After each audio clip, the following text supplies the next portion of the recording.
Ya Allah. Terus bagaimana hubungan dengan anak saya yang sekolah di pesantren? Ini mau nanya menyebarkan dakwah kepada Terima Allah kasih Bapak. seluas-luasnya Assalamualaikum warahmatullahi demi wabarakatuh. Bismillah, Assalamualaikum warahmatullahi wabarakatuh. Alhamdulillah, hamdan katsiran tayyiban mubarakan fi kama yuhibbu rabbuna wa yarda. Asyhadu an la ilaha illallah wahdahu la syarikalah wa asyhadu anna Muhammadan abduhu wa rasuluhu amma ba'd. Pemirsa Fatwa TV, pendengar radio RTVC. Alhamdulillah, jumpa lagi kita di program live interaktif ekonomi Islam yang diasuh oleh Al-Ustadz Dr.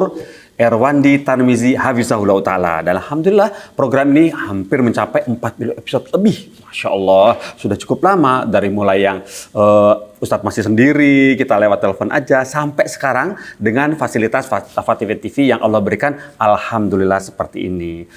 Pemirsa Fatwa TV, Alhamdulillah juga Ustadznya sudah bersama kita di sini. Dan perlu diinformasikan bagi pemirsa yang ingin mengetahui kegiatan Dewan Fatwa apa saja yang dilakukan oleh para asatiz, bisa mengakses ke dewanfatwa.com dan juga ada buku kumpulan fatwa dari asatizah Dewan Fatwa, yaitu kumpulan fatwa Dewan Fatwa Perhimpunan Al-Irsyad yang sudah dibukukan. Insya Allah dapat dipesan di buku.dewanfatwa.com. Seperti itu informasinya. Pemirsa Fatwa TV dan pendengar radio, untuk berinteraksi atau telepon menanyakan kepada Ustadz Erwandi hari ini, sore hari ini, ke nomor 021 212 32 333. Saya ulang ya, terutama untuk pendengar radio 021 212 32 333. Nah, seperti itu nomor teleponnya. Kita tunggu teleponnya. Sekarang kita sapa dulu Ustadznya. Assalamualaikum warahmatullahi wabarakatuh, Ustadz Zuna. Assalamualaikum warahmatullahi wabarakatuh. Iya, gimana Ustadz? Sehat Ustadz? Alhamdulillah, Alhamdulillah. Ustadz, ini Ustadz, apa namanya? Mau nasihatnya Ustadz. Kita kan mau puasa nih. Ya, mau puasa, selain mengingat udah berapa, ada batal-batal puasa berapa yang harus digodok. Nah, terus Ustadz, bayar zakat Ustadz, yang lupa-lupa itu Ustadz. Nah, mohon tausiahnya singkat buat teman-teman kita yang kemungkinan zakat malnya, zakat hartanya, zakat pertaniannya mungkin, mohon nasihatnya supaya mereka juga ingat haulnya yang batasnya Ramadan. Mohon Ustadz, tafadhol Ustadz. Alhamdulillah, wassalatu wassalamu ala rasulillah wa ala alihi wa sahbihi wa man ittaba bihudahu wa ba'du.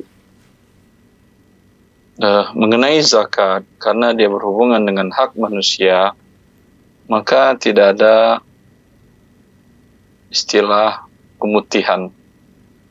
Selagi orang yang berhak menerimanya tidak memutihkan. Ya. Anda berhutang kepada seseorang, ya, itu tidak pernah diputihkan oleh Allah Azza wa Jalla sampai Anda bayarkan atau ada orang lain yang membayarkan atas nama Anda kepada yang berpiutang tadi kepada Anda. Ya. Zakat adalah hutang para muzaki kepada orang yang tidak tertentu, para mustahik, fakir, miskin. Kalau berhutang kepada orang kaya saja wajib dibayar, apalagi Anda sekarang berhutang kepada para mustahik, dan itu para fakir miskin. Ini sangat memberatkan hidup Anda di dunia dan di akhirat bila zakat tahun-tahun sebelumnya tidak Anda hitung. Ya. Anda hitung dengan benar semenjak kapan Anda wajib zakat. Ya. Dalam beberapa kesempatan ketika saya memberikan pelajaran atau kuliah tentang zakat, ada seorang ibu-ibu sudah senior. Ya. Dia sebagai kepala manajemen direktur HRD di sebuah perusahaan asing, sudah nenek-nenek. Ya. Dia bekerja di perusahaan asing itu sejak tahun 82. Dia mengatakan, saya tidak pernah menghitung zakat seperti yang Ustaz sampaikan tadi Ustaz. Apakah cukup saya bersedekah saja dan bertobat kepada Allah? Tidak cukup, Ibu. Dari tahun 82, gaji yang Anda pertama terima berapa rupiah? Dia katakan 300 rupiah atau berapa rupiah. cukup untuk bulanan, cukup. Di waktu itu emas berapa, tidak sampai nisab. Akhirnya dihitung, saya perkirakan setelah dikeluarkan kebutuhan bulanannya dan berapa hasil tersisa di akhir bulan, ke bulan sekian, bulan ke-17 kalau tidak salah semenjak dia bekerja, itu sudah sampai nisab. Bulan ke-17 tambah 354 hari dari bulan ke-17 tadi, di waktu itu berapa uang rupiah Anda yang ada, ya. Kalau dari tabungan, hitung dan keluarkan 2,5%-nya. Ya. Dan tahun selanjutnya begitu juga, 354 hari dari tahun pertama tadi dan seterusnya sampai sekarang. Ya. Karena itu hutang. Ya, Ustaz. Insyaallah. Barakallahu fikum Ustaz atas nasihatnya. Semoga saya dan teman-teman di sini juga pemirsa Fatwa TV dan pemirsa pendengar radio bisa paham apa yang Ustaz sampaikan, bahwa tidak ada pemutihan pada zakat ya Ustaz ya. Allah tidak memutihkan zakat ya. Jadi kita harus pandai-pandai mengingat ya saya. Masya Allah, barakallahu fikum Ustaz. Alhamdulillah. Dan ini pertanggungjawabannya berat. Ya Ustaz. Bila Anda santai, acuh tentang hal ini, karena Allah Maha Pengasih Penyayang. Betul, Allah Maha Pengasih Penyayang. Tapi ini masalahnya bukan berkaitan dengan hak Allah saja, berkaitan dengan hak para fakir miskin. Allah mengatakan innamas shadaqatu lil fuqara wal masakin. Kemudian ayat lain Allah mengatakan wa fi amwalihim haqqum ma'lum lis-sa'ili wal mahrum. Di dalam harta kalian ada hak tertentu milik orang tertentu. Ya. Itu dia yang zakat. Kalau milik orang tidak Anda keluarkan, ya, dan dia tidak merelakan, saya yakin tidak ada fakir miskin yang merelakan. Ya Allah, semoga saja orang-orang yang harus dia wajib berzakat kepada saya relakan ya Allah sampai saya wafat nanti. Tidak ada fakir miskin pernah berkata demikian juga, dan tidak juga ada Tuhan harus demikian. Itu haknya dia, walaupun dia tidak minta pada para muzaki tadi yang dia harusnya berzakat, tidak berzakat dia, itu bagaikan hutang. Kalau Anda berhutang kepada seseorang, Anda pinjam uang fakir miskin tadi, kemudian ya Anda kembalikan dan Anda telat mengembalikannya atau Anda lupa mengembalikannya, di sisi Allah tidak hilang. Anda akan bayar nanti di akhirat dengan pahala Anda. Ya, dan itu berkaitan dengan akad Anda manusia dengan manusia. Zakat, akadnya antara manusia dengan Allah. Allah yang menentukan dalam harta kamu, wahai muzaki, itu ada hak si fulan itu, berikan. Jika Anda tidak berikan, atau lalai tadi, atau abai, atau acuh, tentu akan ada penghisapan di hari kiamat. Atau Masya Allah, barakallahu fikum Ustaz. Jadi statusnya para muzaki itu adalah hutang kepada fakir miskin ya Ustaz. Hutang ya, jika mereka lalai ya Ustaz.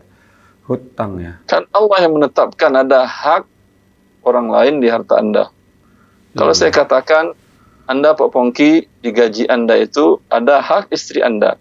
Anda nggak kasih itu. Apakah hutang atau tidak? Hutang Ustaz. Hutang. Bisa nggak istri Anda ngajukan ke pengadilan di dunia ya? Bisa atau tidak? Bisa kalau di dunia. Nah, ya di akhirat juga pasti bisa. Ya, atau di setiap gaji yang diterima memang gaji Anda yang kerja. Tapi karena Anda wajib menafkahi anak dan istri Anda, tidak Anda berikan hak Anda. Lalu dia mengadukan ke pengadilan. Anda wajib bayar atau tidak? Atau masuk penjara Anda? Ya, dihukum. Jelas? Iya, itu. jelas.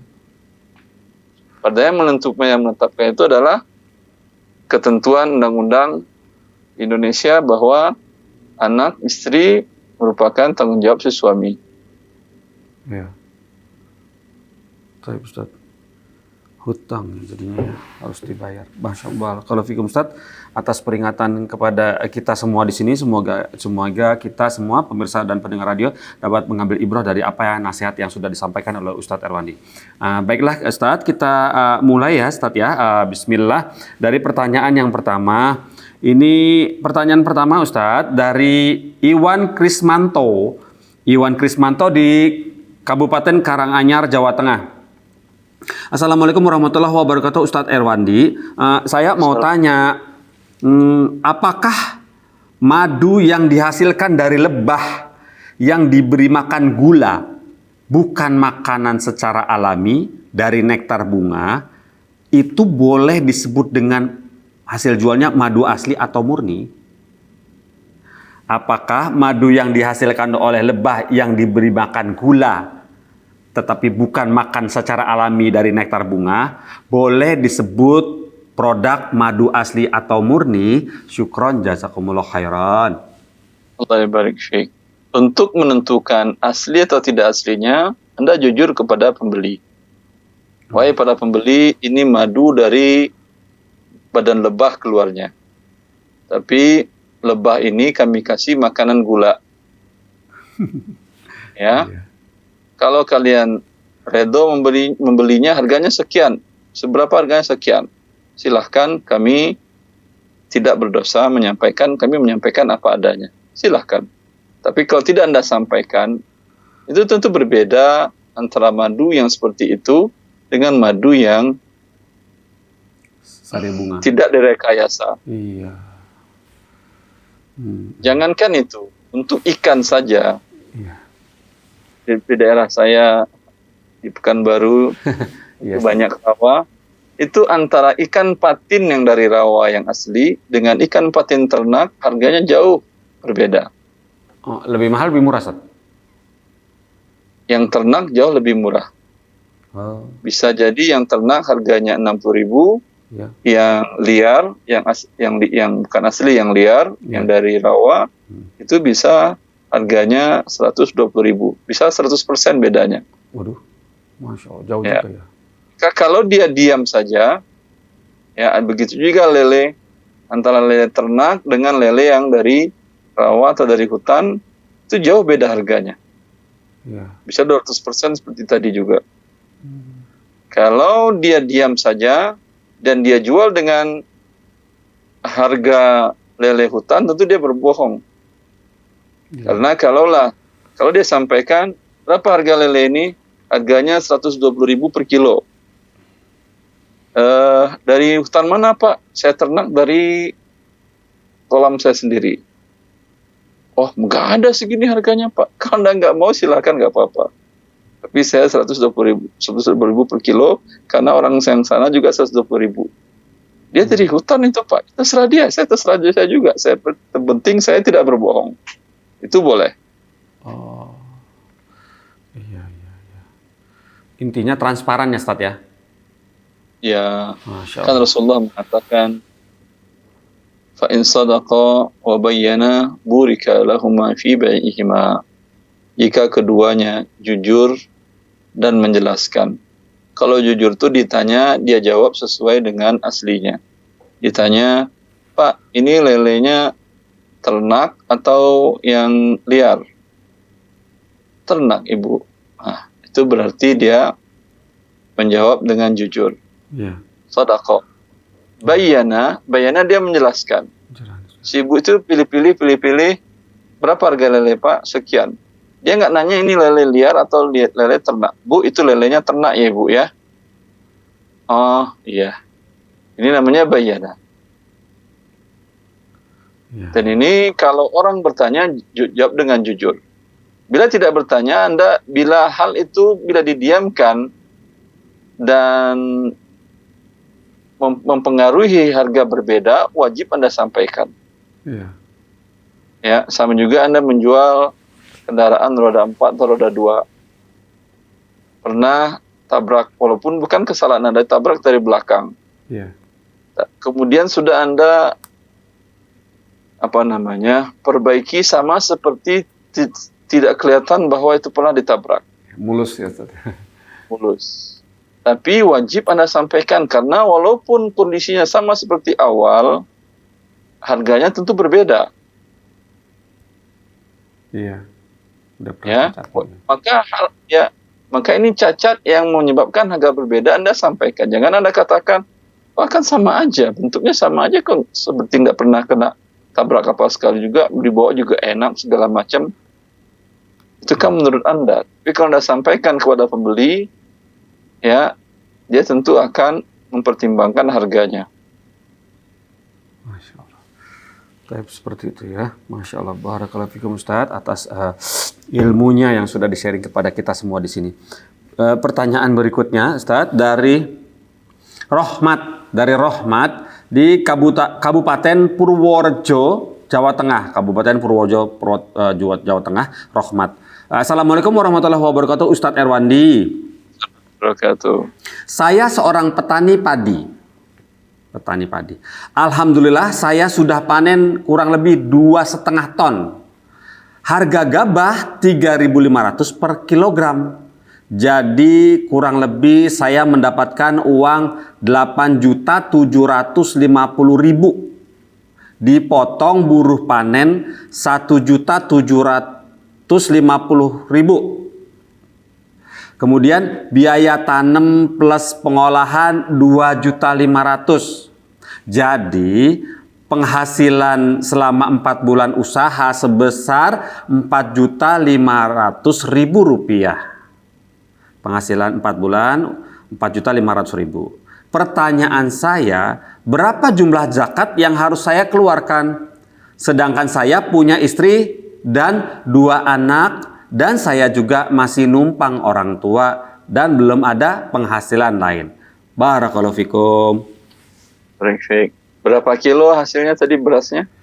3.500 kilogram harga gabah.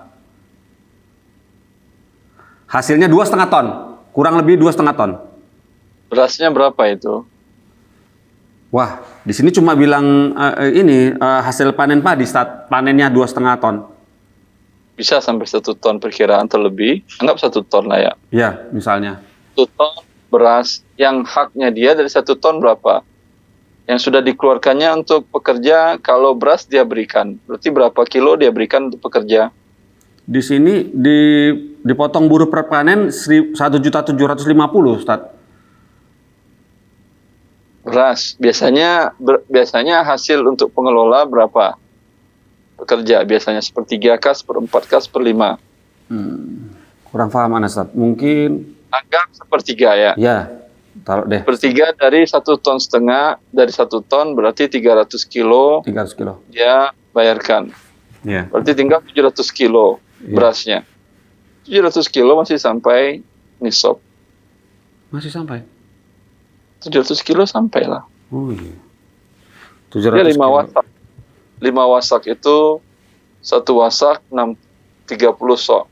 30 sok, 1 waktu 30 sok. 1 sok itu sebanyak zakat fitrah. Iya. Ya. Berarti 2,5. 5 wasak berapa sok? 1 sok. 300. Sebentar, Ustaz. Gimana, Ustaz? Tadi gimana? 30. Cuma 5 wasak. 30 sok dikali Dia 5 wasak. 1 wasak itu 60 sok. 60 sok. Ya. Ya. Berarti 5 wasak berapa sok?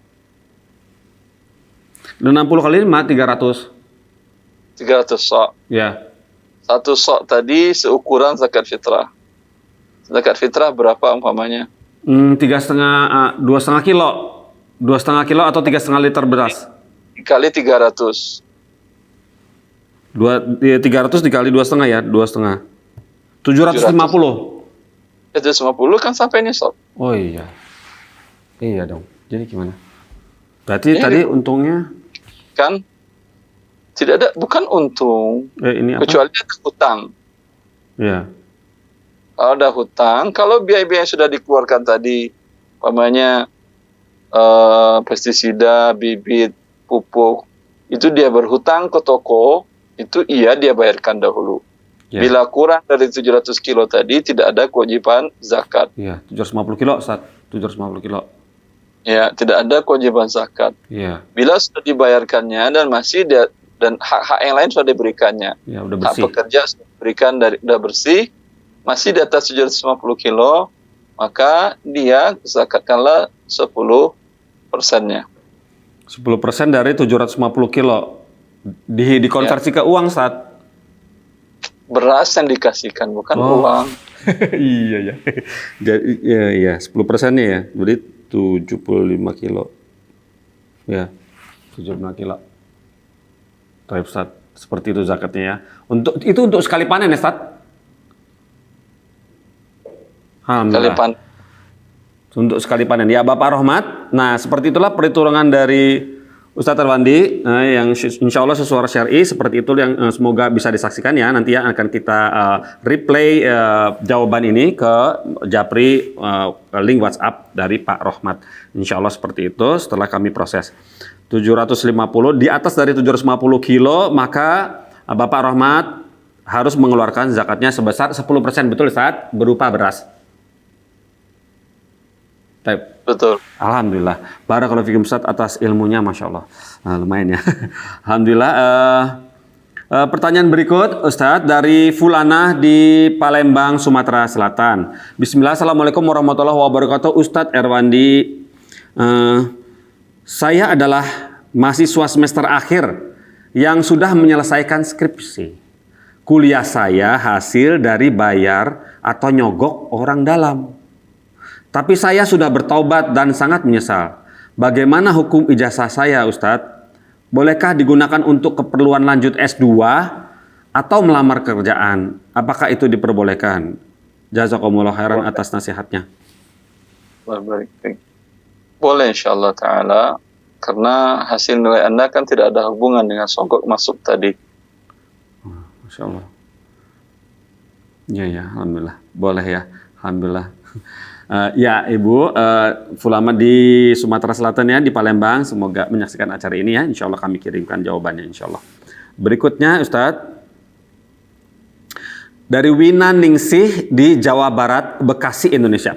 Bismillah, Assalamualaikum warahmatullahi wabarakatuh. Ustadz Erwandi, izin bertanya, saya memiliki sebuah perhiasan emas, lalu saya ingin menjualnya kepada adik saya, karena adik saya pun menginginkannya. Bolehkah saya menjual emas tersebut sesuai dengan harga yang tertera di kwitansi? Jazakallah khairan Ustadz. Boleh dengan syarat uang diserahkan, emas diserahkan pada waktu dan saat yang sama. Iya. Oh, diserahkan. Oh iya, ya dan biadin. Ya taib. Masya Allah. Ya seperti itu ya Ibu Nia Wina Ningsih ya, seperti jawabannya Ustadz Erwani seperti itu. Baiklah Ustadz, ini pertanyaan berikut. Alhamdulillah. Dari Ihsan Zohri di Kabupaten Lahat, Sumatera Selatan. Pertanyaan seperti ini. Assalamualaikum warahmatullahi wabarakatuh. Ustadz Erwandi, saya mau tanya perihal zakat pertanian. Oh, pertanyaan lagi nih. Saya bertani padi dengan menggunakan mata air, akan tetapi membutuhkan modal bibit, pembajakan, pupuk, dan penyemprotan pengendalian penyakit. Apakah termasuk zakat 10% atau 5%? Apakah saya termasuk dalam zakat 10% atau 5%? Dan perhitungan nisabnya, apakah dari hasil setelah pengambilan modal atau terhitung dari modal tersebut semuanya? Mohon nasihatnya. Berapa yang didapat? Berapa kilo asal di atas nisab? Tadi 750 kilo berasnya. Iya. Per panen. Iya. Langsung dikeluarkan 10%. Yang 5% itu kalau airnya Anda beli. 5%? Indonesia tidak ada sawah yang air dibeli. Semua gratis kayaknya. Ada irigasi. Semuanya gratis. Iya. Walaupun tidak irigasi, tanda hujan. Kalau air nggak beli berarti 10% Ustaz? 10%. 10%. Yang berbeli seperti di tanah Saudi Arabia umpamanya, atau di beberapa daerah di Indonesia yang sumber air mata air tidak ada. Ya, seret ya. Mereka membeli air untuk minum, bukan beli air. Ya. Ya. Untuk pertanian pun beli air. Ya, itu baru. Ya, Masya Allah. Jadi kalau hasilnya airnya tidak beli kena zakat 10%. Kalau beli kena zakat 5%. Setelah tadi sebesar 750 kg hasil panen per panen. Masya Allah, barakallahu fikum Ustaz. Barakallahu fiik atas ilmunya yang sudah di-sharing kepada kami mengenai zakat pertanian. Berikutnya ini alhamdulillah sudah ada penelepon Ibu Yayu di Jakarta nih, Masya Allah. Assalamualaikum Fatwa TV. Waalaikumsalam. Ya, Ibu Yayu di Jakarta betul? Baik, iya betul. Silakan Ibu Yayu. Iya, baik. Assalamualaikum Ustaz. Salam. Afan Ibu Yayu, televisinya mohon dikecilkan Ibu, volume televisi dikecilkan Ibu. Iya. Iya. Saya lihat dari YouTube ya. Oh, ada YouTube-nya dikecilin ya kalau gitu volumenya. Ustadz Afwan, gini Ustadz, saya ini kan punya rumah satu Ya. di Jakarta. Kemudian karena satu hal, karena lingkungan rumah ini kurang bagus buat anak saya mengambil rumah lagi dalam bentuk cicilan Ustadz. Gitu. Jadi saya ngambil rumah lagi di daerah Jakarta juga, tapi di pinggiran gitu. Nah, pertanyaan saya, rumah ini kan saya mau jual nih Ustadz, tapi saya juga nyicil yang satu. Apakah ini rumah ini setelah saya iklankan nanti sudah harus kena zakat atau gimana ya Ustadz? Bila sudah terjual ya dan dapat uangnya langsung habis terpakai, bisa jadi untuk menutupi sisa pembelian rumah yang di luar Jakarta tadi, ya, dengan demikian habis uangnya, tidak ada zakatnya. Yang ada zakatnya setelah laku dan terima uang, dan uangnya tentu biasanya harga rumah di Jakarta di atas nisab zakat. Dan setelah 1 tahun rencananya mau lunasin, masih ada uangnya, belum juga terlunasin. Rencananya mau bayar ini belum juga dibayarin. Sudah berlalu setahun semenjak uang diterima, maka dizakatkan 2,5%. Ya. Oh gitu Ustadz ya. Tapi misalnya nih Ustadz, saya bayar yang dicicil ini Ustadz, terus masih sisanya, kemudian saya alokasikan ke yang lain, itu gimana Ustadz? Apa masih kena zakat enggak ya Ustadz? Tidak Ibu, Ibu kan bukan pedagang rumah. Oh iya ya. Yang zakat perniagaan, jual beli itu zakat perniagaan, bukan zakat menjual. Orang menjual tujuannya tidak selamanya dagang. Ya. Ada orang jual lagi butuh uang. Walaupun itu dijual, kebutuhan pokoknya pun belum tertutupi. Tidak mungkin dia dikenakan zakat. Yang dikenakan zakat itu pedagang, yang tujuannya jual bukan untuk mendapatkan uang, tapi pertambahan uang. Oh iya ya. Tambahan nilai uangnya dari barang tadi. Dia tidak akan jual kalau harganya merugikan dia. Itu seperti umpamanya Anda punya bisnis properti. Anda beli, dipakai juga, dijual juga. Beli lagi yang lain, pakai juga, dijual juga. Beli lagi yang lain, disewakan juga, dijual juga. Ketika jatuh tempo zakat Anda, ada 3 aset rumah, 3 unit rumah, yang sedang dijualkan belum laku. Ini dihitung zakat dari unit tadi walaupun masih berbentuk unit rumah, belum jadi uang. Karena dia adalah barang dagangan. Bisa dibedakan, zakat barang dagangan, tidak ada zakat rumah. Ya, Ya, Ibu baik. Yayu, Terima gimana? kasih Ustadz atas pencerahannya. Alhamdulillah. Assalamualaikum. Waalaikumsalam warahmatullahi wabarakatuh. Terima kasih Ibu atas teleponnya ke Fatwa TV. Alhamdulillah, barakallahu fikum Ustaz atas ilmunya yang di-sharing kepada kita di sini. Berikutnya Ustaz, ini pertanyaan dari Abu Rafi di Jambi Ustaz. Abu Rafi di Jambi. Assalamualaikum warahmatullahi wabarakatuh Ustaz Erwandi. Saya ingin menanyakan, pertama, kalau saya punya peternakan kambing lebih dari 40 ekor dan pakannya sebagian beli dan sebagian dari ngarit, bukan digembalakan.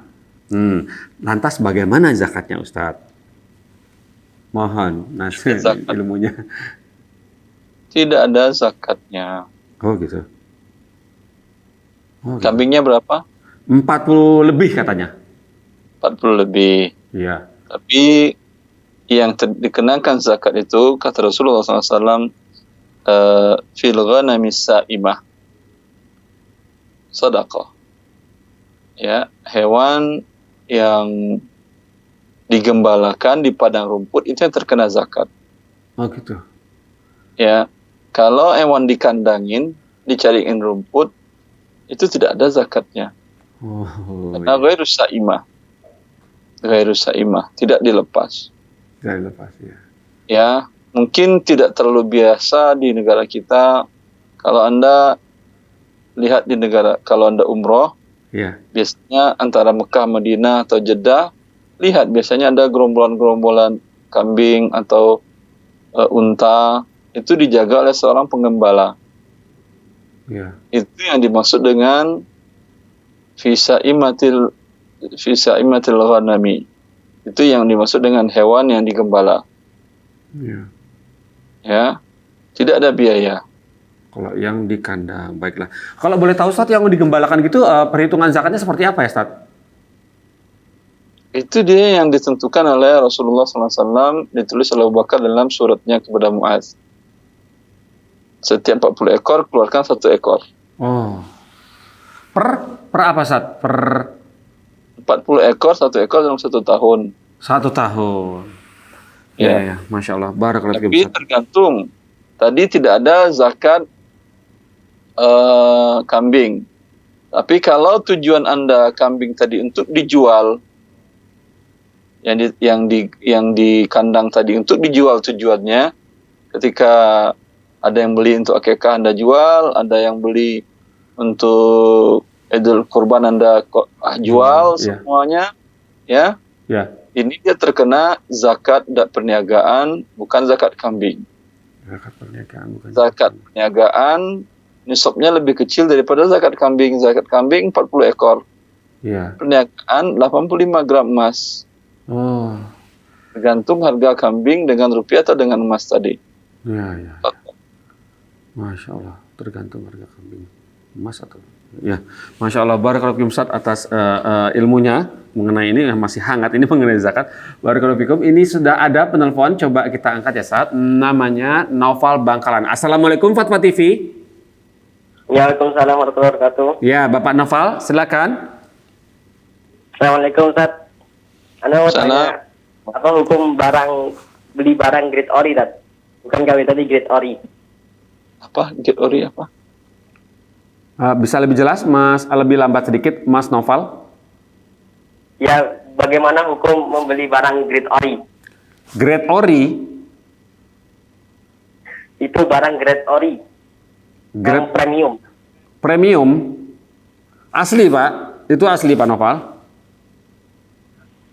Iya, beli barang grade ori kayak misalnya beli sandal yang grade ori, bukan barang aslinya. Oh, KW. Ya. Tafadhal Ustaz.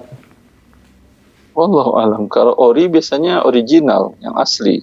Iya. Tapi ini barang KW, barang tidak asli. Kalau Anda beli barang yang tidak asli, berarti Anda ikut menzalimi pemegang merek yang asli. Andai umpamanya Anda punya produk barang yang asli, lalu dicumplak oleh orang, ditiru dia, lalu dia jual. Ya, saya yakin Anda tidak rebo. Harusnya kalau dia datang baik-baik kepada Anda, ya, tentu Anda minta dia bayar royalti minimal umpamanya 5% atau 10% atau berapa umumnya atau kesepakatan. Sekarang dia tidak berikan itu, berarti Anda akan dirugikan oleh dia. Maaf, berarti si pihak pemegang merek tadi dirugikan oleh barang yang tidak asli ini. Bila orang membeli produk yang tidak asli ini, produk yang ada hak orang lain dirugikan, berarti dia ikut merugikan pemilik merek yang asli tadi. Ya. Maka hukumnya haram Anda beli kalau Anda tahu bahwa itu barang tidak asli. Lebih baik Anda beli barang yang lain yang mereknya bukan itu. Ya. Begitu Pak Naufal? Paham? Grade ori Ustaz. Bukan KW-nya grade ori, maksudnya kayak bawahnya ori gitu Ustaz. Di bawahnya ori, tapi bukan asli ya Mas ya? Ya bukan asli tapi ya bukan asli. Oh, menyerupai asli tapi bukan asli? Ya menyerupai asli tapi bukan asli. Begitu Ustadz. Bukan asli tapi menyerupai asli. Perusahaan yang sama atau pabrik yang lain? Beda Ustadz. Tertulis di sana bahwa sudah diurus perizinannya atau belum? Kalau masalah itu nggak tahu Ustaz. Pokoknya di bawahnya ori loh. Harganya itu hampir deket-deket sama lah. Barangnya itu di bawah ori, gak ori-ori juga, yang gak tidak KW-KW juga. Saya sudah jawab Akhi ya, tinggal antum mau pilih yang mana, wallah. Ya, Abu Noval, Bapak Novan di Bangkalan, barakallahu fikum atas pertanyaannya. Masya Allah, barakallahu fikum. Tadi Ustadz Effendi sudah menjawab ya. Baiklah, Ustadz, ini kita menyambung pertanyaan dari Abu Rafi yang tadi, Ustadz. Ya, tadi kan mengenai 40 ekor kambing. Sekarang pertanyaan keduanya, Ustadz. Keduanya ini seperti ini. Ustadz, saya punya saham yang termasuk saham indeks syariah Indonesia seperti Telkom, Unilever, Indofood, dan lain-lain yang bisnis mubah. Tetapi saya tidak tahu apakah ada pengelolaan transaksi riba di dalam keuangannya. Lantas, apakah sebaiknya saya jual atau boleh dipertahankan? Barakallahu fikum. Allah barik fiik. Ya. Anda tidak tahu, tapi Anda tanyakanlah kepada yang tahu, yang mengaudit keuangannya. Kan laporan keuangan perusahaan TBK itu terbuka. Bisa kalau Anda tidak tahu, tanyakan kepada orang yang tahu, ini ada nggak di sini perusahaan X ini, ya kita tidak sebutkan nama perusahaannya, ada nggak dia pinjaman ke kredit ke bank riba. Dicari sama yang ngerti akuntansi. Oh iya ada Pak, ini sekian. Ya, sekian juta rupiah atau sekian miliar kredit ke bank X, dan itu bank riba. Ya, walaupun masuk dia dalam kategori indeks syariah, tidak ada riba yang syariah di dunia ini. Ya, kewajiban Anda jual lah, ambil uang Anda. Seperti itu ya. Barakallahu fikum Ustaz atas nasihatnya. Baiklah. Jadi mencari tahu dulu ya intinya, mencari tahu dengan dari perusahaan TBK tersebut mengenai kondisi keuangannya, dari mana mereka mendapatkan modal kapitalnya. Baiklah Ustaz, barakallahu fikum atas nasihatnya. Ini sudah ada telepon yang masuk dari Mutakin di Gresik. Assalamualaikum Fatwa TV. Assalamualaikum. Waalaikumsalam. Ya, Bapak Mutakin di Gresik. Silakan Bapak Mutakin. Assalamualaikum Ustaz. Assalamualaikum warahmatullahi wabarakatuh. Ustaz mau bertanya Ustaz, kalau kami mau kredit rumah supaya tidak riba, bagaimana Ustaz? Itu saja pertanyaannya? Iya Ustaz. Baik. Sudah ada rumahnya perkiraan atau belum Pak? Bagaimana? Rumah yang Anda inginkan itu sudah ada atau belum? Sudah ada. Anda bisa datangi dia, katakan saya mau beli dengan mencicil kepada Anda per bulan sekian. Ya, ini kamu mau jual berapa kalau cash? Dia katakan umumnya saya mau jual 100 juta. Bisa nggak saya bayar cicil selama 5 tahun atau 3 tahun? Saya bayar sekian juta per bulan, saya beli kepada kamu 130 juta. Nah, kalau kamu nanti wan prestasi bagaimana? Kamu enggak ini?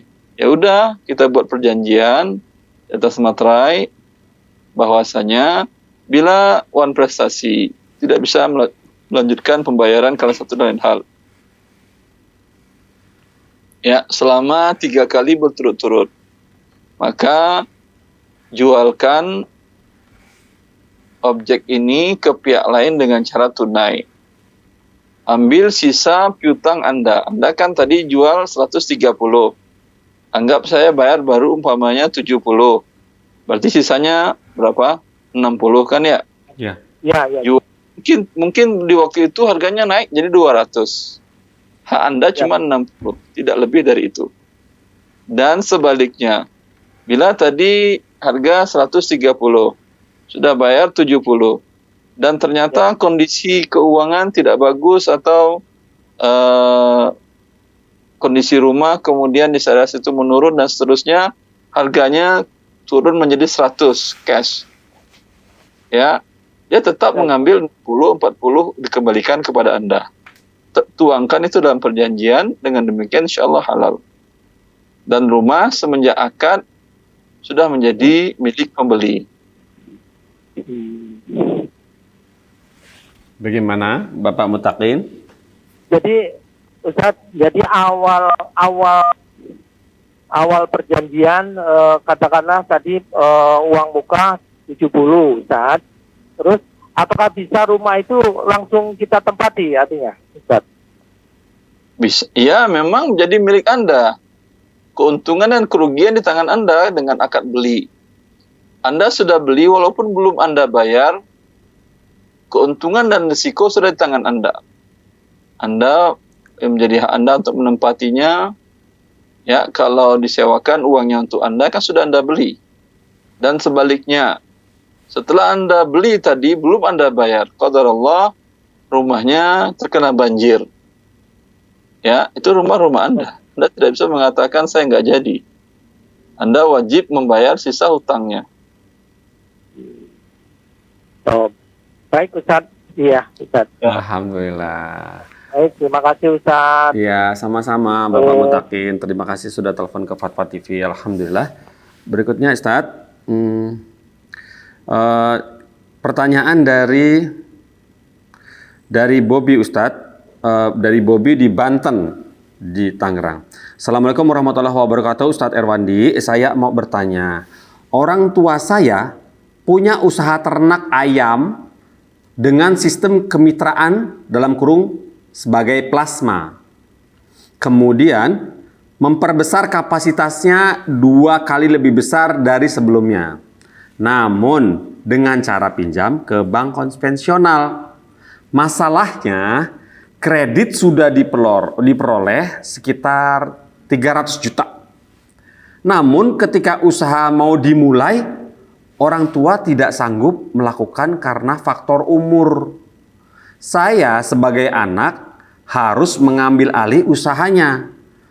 Lantas pertanyaannya Ustadz, apakah saya berdosa meneruskan usaha dengan modal riba tersebut? Barakallahu fikum. Kalau Anda mengelola, kelola dengan baik dan bayarkan hutang riba orang tua Anda secepat mungkin. Ya. Kan Anda yang mengelola. Ya. Dapat hasilnya langsung bayarkan, dapat hasilnya langsung bayarkan, dapat hasilnya langsung bayarkan. Gitu.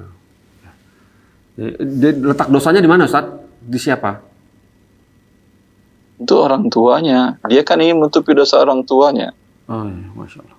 Walaupun dosanya orang tua, si anak tidak mau, tidak ada anak yang redho dan ikhlas orang tuanya disiksa Allah. Iya. Makanya saya katakan, yang Anda lakukan adalah tutupi riba tadi secepat mungkin. Iya. Kalau Anda punya uang tunai, tutupi dulu. Iya. Barakallahu fikum Ustaz. Masya Allah. Allah. Subhanallah. Alhamdulillah ini sudah ada penelpon masuk. Coba kita sapa. Syafi di Tangerang. Assalamualaikum warahmatullahi wabarakatuh. Waalaikumsalam warahmatullahi wabarakatuh. Iya Bapak Syafi. Silakan Bapak Syafi. Ya. Assalamualaikum warahmatullahi wabarakatuh. Selamat sore Ustadz dan Fatwa TV. Afwan Ustadz, Anda ada pertanyaan. Jadi gini Ustadz, ada sebuah rumah, itu rumah waris. Nah, Ane ditunjuk untuk menjualkan itu. Nah, Ane saya kerjasama dengan seorang itu broker. Nah, dia katanya punya calon pembeli dan lain-lain. Terus tiba-tiba dia ngajak survei ke rumah itu. Saya bilang, ini rumah masih ditinggalin, ditempatin. Jadi paling saya kasih foto-foto atau dari luar aja ya. Terus tapi dia bilang terus ya udah nggak apa-apa. Tapi saya minta ke garasinya Mas. Saya mau minta tanah dari rumah itu saya bawa. Saya bingung. Kira-kira itu dalam batin saya sih, jangan-jangan nih orang mau syirik gitu Ustadz. Apakah pada prakteknya itu, saya kan agak awam dalam hal gini, apakah biasanya ada yang ngambil tanah untuk jual di jampe-jampe biar laku gitu, biasanya ada nggak Ustadz? Apa nih? Kalau tanya jual beli saya bisa jawab. Kalau tanya seperti tadi, sebaiknya tanyakan ke dokter yang lain, ada dokter Muhammad Hasan, ada dokter yang. Tapi kalau misalnya saya jadi jual rumah itu lewat perantara orang itu boleh nggak Ustaz? Apa haram hukumnya? Tanyakan dulu, kalau dia jawab itu bahwa itu ada unsur kesyirikan, keharaman, ya tentu akadnya tidak boleh. Dia bilangnya, ya mas, kita ini kan nominalnya besar nih, jadi saya mau ikhtiar mas, minta tanahnya gitu. Dia cuma mau jawab sampai situ doang sih Pak Ustadz.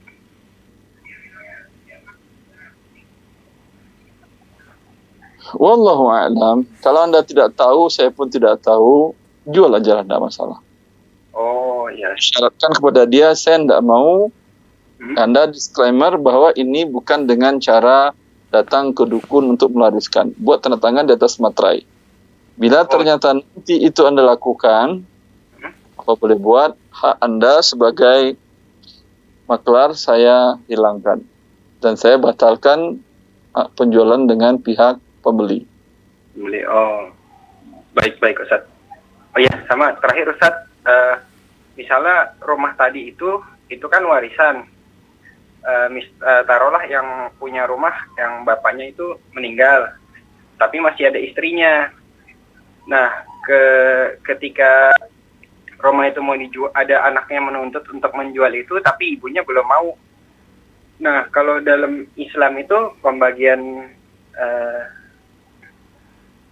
haknya itu hak istrinya sesuai kalau kayak gitu ibunya berhak untuk nahan untuk tidak menjual nggak Ustaz? Karena pas beli itu dulu ada, jadi suaminya menafkahi istrinya, tapi uang hasil nafkahnya dikumpulin sama istrinya untuk berdagang. Nah, dia hasil berdagangnya untuk patungan beli rumah tersebut. Apakah hasil dari nafkah itu termasuk harta istri atau tetap harta suami Ustaz? Harta istri lah. Harta istri. Oh. Jadi masih ada hak, harus dibagi dua dulu ya Ustadz ya rumahnya, baru boleh di Dan anak. apa hak istrinya di situ? Kayak setengah-setengah Ustadz. Kalau setengah-setengah ya dibagi dua, setengah-setengah. Tapi anaknya berargumentasi, itu kan modalnya dari nafkah bapak kasarannya gitu. Nafkah itu menjadi hak siapa? Keluarga, istri ya. Oh, hak istri Ustadz ya berarti ya? Iya kan Iya, diberikan begitu. oleh suamiku. Itu hak istri lah. Ya oke. Baik Ustadz, jazakallah khairan. Wa'iyyakum. Barakallahu fiik. Wa'iyyakum. Masya Allah. Alhamdulillah, terima kasih Mas Syafi tadi sudah telepon ke Fatwa TV. Alhamdulillah, barakallahu fikum Ustaz atas ilmunya yang sudah di-sharing kepada kami. Masya Allah, barakallahu fikum Ustaz. Ini sudah ada penelpon baru ya ternyata. Coba kita sapa ya. Assalamualaikum Fatwa TV. Assalamualaikum. Waalaikumsalam warahmatullahi wabarakatuh. Ya, dari Bapak siapa di mana? Dari Pak Ali dari Medan ini. Pak Ali dari Medan. Masya Allah. Silakan Pak Ali. Assalamualaikum Ustaz. Assalamualaikum warahmatullahi wabarakatuh. Nah, ini mau tanya ini Ustaz.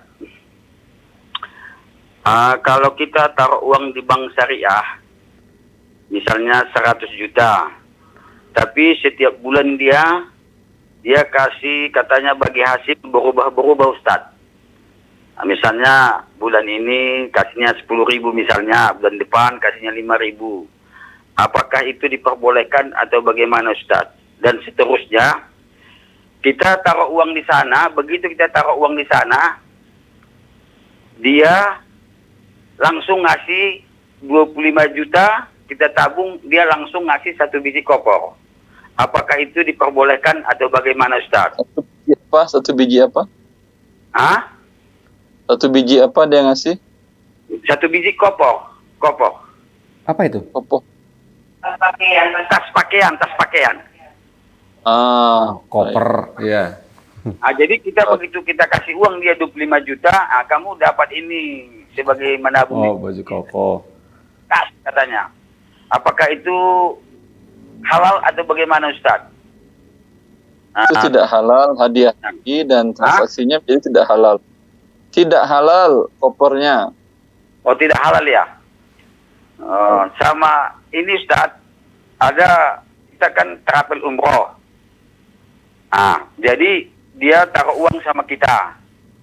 Kita sudah nolak sebetulnya. Sudahlah, nggak apa-apa. Taruh di sini aja katanya. Kita taruh ke bank syariah. Jadi persis saya yang katakan tadi, misalnya 100 juta setiap bank itu uang jamaah. Jadi kita taruh di bank, itu kadang-kadang dia kasih bagi hasil, kadang-kadang 5.000, kadang-kadang 10.000 per bulan, nggak tentu Ustaz. Bagaimana itu Ustaz? Boleh apa tidak itu Ustaz? Anda buka rekening di bank syariah, ya minta yang tidak ada pertambahannya. Dan kalau Anda ingin yang ada bagi hasilnya, rekeningnya namanya mudharabah, Anda minta tambahkan klausa bahwa saya sebagai pihak penabung, ya, pemilik harta ini menanggung kerugian bila terjadi kerugian dalam usaha pengelolaan dana ini. Kalau cantumkan pernyataan seperti itu, insya Allah bagi hasilnya boleh. Bagaimana Bapak Ali? Tapi kalau misalnya kita tidak menanggung, pokoknya nggak ada akadnya kalau kerugi babanya bank ini ikut tanggung, nggak ada itu akadnya Ustaz. Kita taruh aja di situ. Tidak boleh. Saya bilang tadi, Boleh bagi hasilnya, tidak boleh.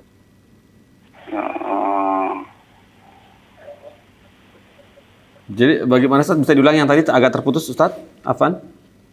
Min fadlik. Bagi hasilnya tidak boleh kalau tidak ada pertambahan persyaratan tadi yang dinyatakan bahwa penabung menanggung kerugian. Harus ada akadnya Bapak Ali. Jadi kalau nggak ada, kalau kita nggak ikut menanggung kerugian, berarti tidak boleh Ustaz ya? Tidak boleh.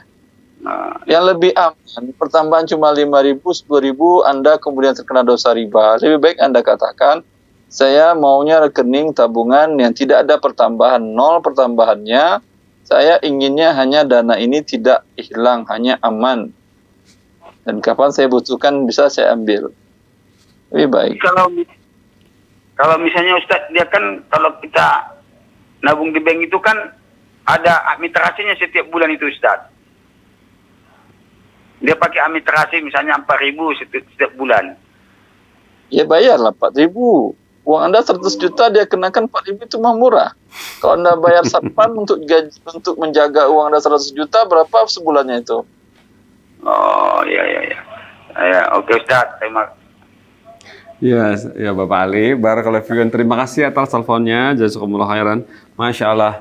Alhamdulillah Ustaz. Alhamdulillah dengan jawaban antum kepada Bapak Ali di Medan, mentuntaskan perjumpaan live interaktif ekonomi Islam kita sore hari ini Ustaz. Barakallahu fiikum atas ilmu yang sudah di-sharing kepada kami semua di sini, kita sama-sama di sini. Semoga ilmu ini dapat bermanfaat bagi kita semua Ustaz. Barakallahu fiikum Ustaz. Alhamdulillah. Semoga pekan depan antum masih bersedia Ustaz ya. Kita ganggu lagi waktunya. Alhamdulillah. Barakallahu pemirsa Fatwa TV, itulah banyak sekali sudah detail dari mulai zakat, dari mulai riba, dari mulai tabungan di bank syariah, pertanian. Banyak sekali hari ini yang sudah kita dapat. Semoga kita bisa, ada yang sempat mencatat, semoga bisa berikan ingat dan Allah memberikan taufik untuk bisa kita jalankan nih, kita amalkan nih apa yang sudah dinasihatkan oleh Dr. Erwandi Tarmizi Hafizahullah Ta'ala di program Ekonomi Islam Live Interaktif. Dan pemirsa Fatwa TV, insya Allah kita dapat berjumpa lagi di pekan depan hari Jumat sore jam 5. Kita tutup program ini ya dengan kafaratul majlis. Subhanakallahumma wa bihamdika asyhadu an la ilaha illa anta astaghfiruka wa atubu ilaika. Wassalamualaikum warahmatullahi wabarakatuh. Salam. Insyaallah. Waalaikumsalam Ustaz. Oh ya Ustaz. Jangan putus Ustaz. Ini mau nanya Menyebarkan dakwah kepada Allah Subhanahu wa taala.